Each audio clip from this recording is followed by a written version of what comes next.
Le 19 novembre dernier, une formation bien particulière a été donnée à la descendrie de Villarodin, Modane. Alors cette formation, elle s'adresse à des personnels, des ouvriers qui ne sont jamais descendus en milieu souterrain. Donc c'est vraiment une journée découverte, mais également basée sur la sécurité.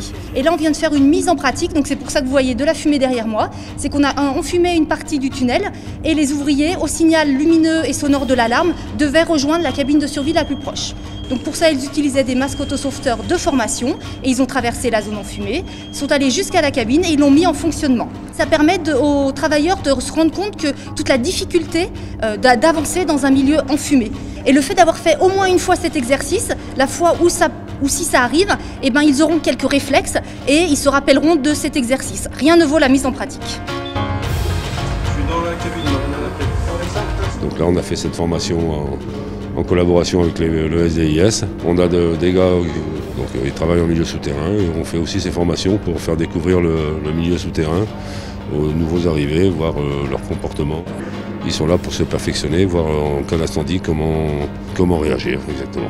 C'est que des fois on peut passer tous les jours devant, croire que c'est là, et que finalement le jour J, tous les jours on dit bah c'est bon, maintenant je sais, c'est pas peine de descendre, c'est pas peine de voir.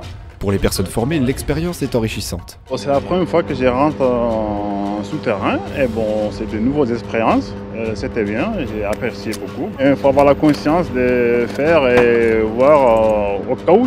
En fait, c'est au cas où c'est arrivé. Bon, je souhaite pas que ça arrive, mais ça arrivera. Bon, au moins, l'expérience, c'est qu'on a tout fait. C'est impressionnant pour quelqu'un qui ne connaît pas et puis bon, c'est un bon moyen de voir les évacuations et tout ça, quoi. Mais c'est vraiment bien fait. Ouais. C'est un très bon outil pédagogique en fait parce qu'ils ont vraiment le petit simulateur, ils ont tout ce qu'il faut pour comprendre mieux. Julien Viou nous parle de l'intérêt de cette formation. L'opportunité s'est présentée avec le GEC BTP 74 de pouvoir former des ouvriers au monde souterrain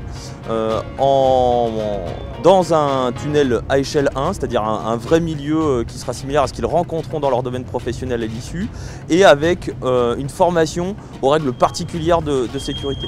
On sait que les prochains chantiers qui vont être lancés par TELT courant de l'année 2020 vont demander des ressources humaines qui aujourd'hui ne sont pas forcément disponibles ni formées.